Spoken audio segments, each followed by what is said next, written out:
President Donald Trump could, at any moment, choose to launch airstrikes against Iran.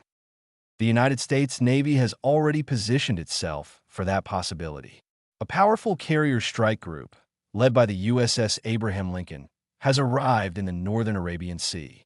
From this position, the Lincoln's F-18 fighter jets are now within striking distance of Iranian territory. So the question is simple, but serious. Could Iran strike back?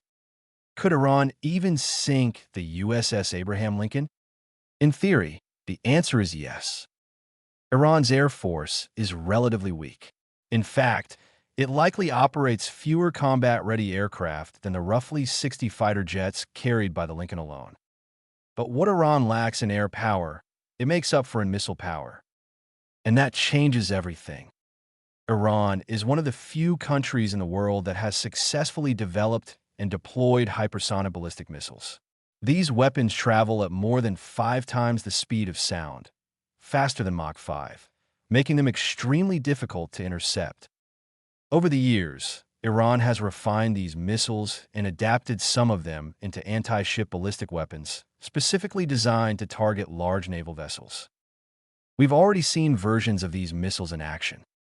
In 2024, Houthi forces backed by Iran used similar weapons to attack and sink commercial ships and warships in the Gulf of Aden.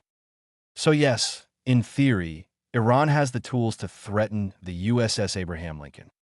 But in reality, it's far more complicated. A Nimitz-class aircraft carrier like the Lincoln never operates alone. It is protected by an entire shield of warships, especially Aegis-equipped destroyers.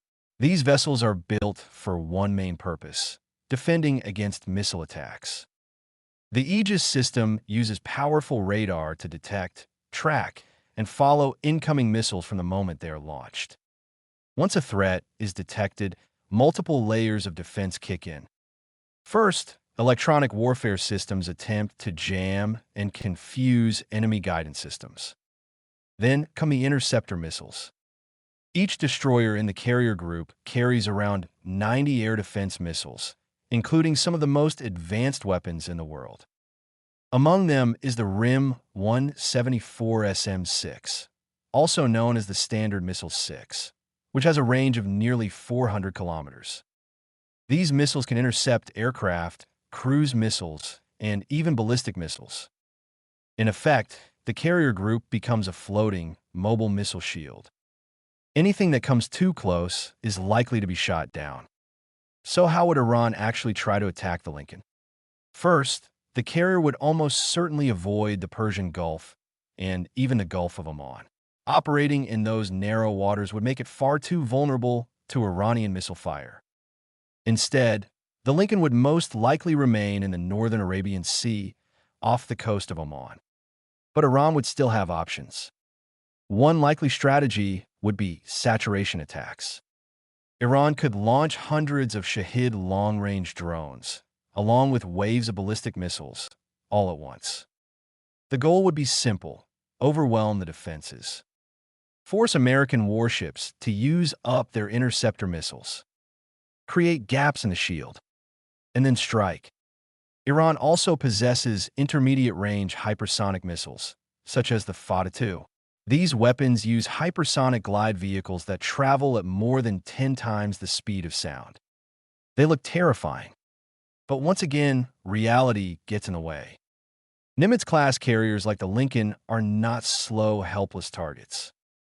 They are massive, over 100,000 tons, but they're also fast and highly mobile. They can reach speeds above 25 knots and travel hundreds of kilometers every day. More importantly, they never stay in one place for long.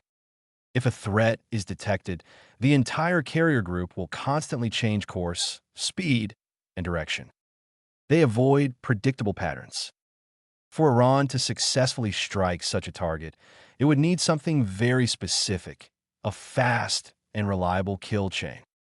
That means real-time satellite surveillance, continuous tracking, instant data transmission, and precise targeting. Iran would need to know exactly where the Lincoln is at the exact moment it launches its missiles. At present, Iran does not have a fully developed, real-time satellite targeting network capable of supporting such complex long-range attacks. So while Iran possesses advanced hypersonic weapons, while it has anti-ship ballistic missiles, while it has impressive firepower, it lacks the real-time intelligence and targeting systems needed to use those weapons at their full potential. In short, Iran has the missiles, but not yet the eyes to guide them. And in modern warfare, without accurate eyes in the sky, even the deadliest weapons can miss their mark. Unless Iran's allies, Russia or China, that possess the required satellite technology, assist Iran in targeting the U.S. warships.